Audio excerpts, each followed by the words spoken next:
Welcome to the program. I'm Mark Imperial. This segment's being brought to you by booksgrowbusiness.com. It's the place where busy professionals get their books done to educate consumers, grow their practices, and to leave a legacy. I'm doing a series of spotlights on remarkable advisors from across the country, and joining me on this segment is Tom Diem. He's the founder of Diem Wealth Management. Tom, welcome to the program. Well, thanks for having me, Mark. Tom, tell us a little bit about your work, and specifically, who are the types of folks that you specialize in helping? Well, we help people retire right. And so most of the people that come in new are probably within 5 years of retirement or have retired in the last 5 years and may have to make some adjustments. And a new advisor like me would be one of those adjustments. Now, those folks, when they come in, do they have a pretty common challenge? What do you hear most often from those folks that they're really concerned about the most? Um, I think a lot of it is media helping them, making them believe that they can do things that are their expectations are not right. Because what they do is they tend to have a junk drawer full of investments in insurance and other wills and trusts, and if or none at all. And they're not very well organized, and thus their thought is not very well organized. What causes that? Like, what are they being led by misinformation, information overload? Are there myths or misconception out there? What keeps them stuck and kind of in a mess? All of the above. Yeah. Every single thing you mentioned. We could talk about the misinformation, the idea that's tied in with the information overload. People really don't understand basic investment theory. It's not taught in schools, so they tend to think that a money manager might be able to help them out. When in most cases, that's absolutely not true. They would be better off just buying index funds, as Warren Buffett has recommended, and buy them every month. Yeah, speak to that a little bit. What are some of the mistakes that you see people making all the time, that they're making because they're hearing all this information and even conflicting information? What are some big Well, common mistakes or pitfalls people fall into? Well, a lot of people are not paring down their risk as they approach retirement. And then if we have, because they watch their statements, their 401k statements, they're going up and up. And then suddenly something goes wrong, and then they find themselves having too much risk and too much downside. And then they have to end up retiring later than they had originally hoped. So they don't have, really, it starts with having a financial plan, a complete financial plan from beginning to end. We do that with an income analysis. We marshal together all the sources of income, and then we get a realistic expectation of what their retirement expenses will be, because a lot of people underestimate that. We see that all the time when people are earning quite a bit of money, and then all of a sudden they go to retirement and find that their budget ideas are probably a small percentage, usually half, I would say, of what they'll really need for retirement. So they tend to overestimate their ability to retire right. Has this recent pandemic changed or shifted any of the strategies that you put in place, or has it just shifted the mindset of your prospects and clients? What's the pandemic done? I would say it's primarily a communication thing, Mark.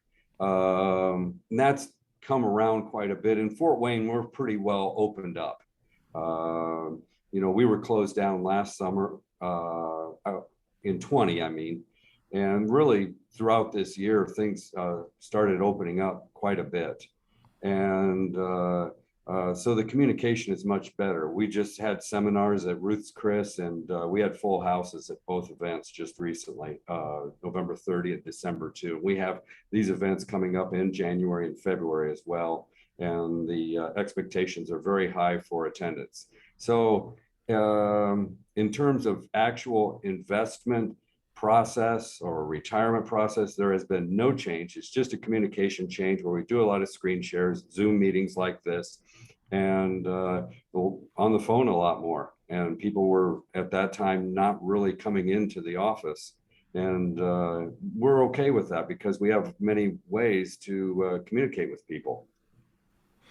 Tom, what inspired you to get in this field and help people with their wealth management? How did you get started? That's a great question, Mark, because it started really. I was always in finance. I guess I've never had a real job. Uh, the thing that really got it going is my mom and I were working with a broker at Merrill Lynch, and I thought after working with this person, um, I thought I could do this. And when we thought all the money we're paying this person to help us, and I thought this has to be, and then I thought this has to be done better. So I literally became a stockbroker, which was like a few years of purgatory, as the Catholics would call it, because it's a tough job, let me tell you. And so I evolved into this situation here where I kept trying to improve and rebuild and reimagine myself and constantly trying to make the changes to where I am and got the certification, CFP, ChFC, and all that. And really went to a more of a planning program rather than me helping people get that junk drawer full of investments, which was exactly what a person doesn't want to do. They want to have an organized financial plan. And that's really where it started and how it evolved. Great. Tom, before I ask you my last question, uh, you've been on both sides of the coin. You've worked with an advisor, you've become an advisor. What would you say to folks that really know they need to get their financial house in order, fix up that junk drawer of investments, but they just don't know where to get started? What do you think, what would you say is the most important thing they should consider when choosing an advisor to work with?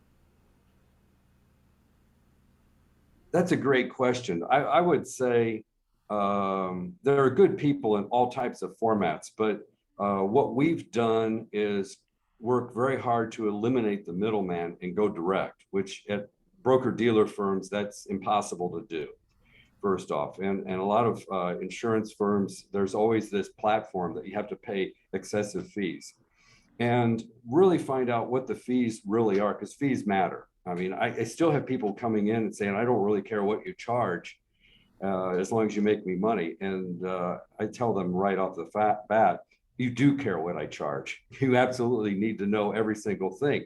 And there are both explicit fees and implicit fees.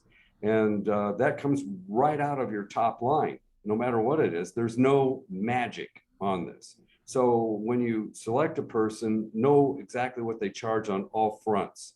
And there are a lot of ways these fees can be hidden from people and you don't see them.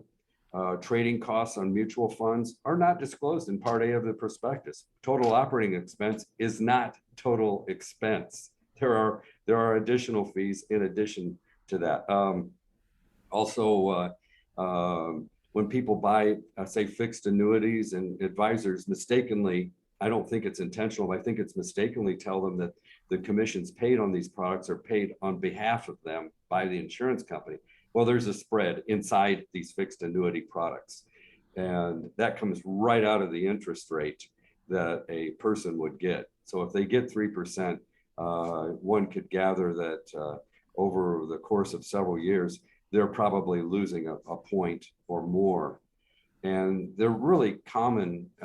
They're very similar to investment management fees charged. So a lot of people tell them that this part of the plan is a fixed annuity and there's no charges. This part is the investment management. We charge fees on that. And that is absolutely false. So we have to look for the hidden fees too and try to ascertain what those are. And the best way to do that on a fixed annuity is ask, what is your commission on this product? And that way you know what you're paying. If they're getting I'm just using numbers here. If they're getting 7% and it's a 10-year product, you know that you're paying 0.7% a year for just them. And then there's an upline over them. So it's probably a point a year or more that is not disclosed to you because it's not a security. It's not required by SEC or the insurance industry to disclose these fees, but you can calculate that yourself. So you need to know really what you're paying. and most people have no idea what they're paying. And then also ask the advisor, what is my level of risk in terms of standard deviation? You must know what the standard deviation of your portfolio is. That is the most important number. That's a measure of risk, of volatility. Then you can calculate how much up or down it is. Your advisor can help you understand this better of the best and worst case scenarios, because that's something that can really train wreck a retirement. Fascinating insight.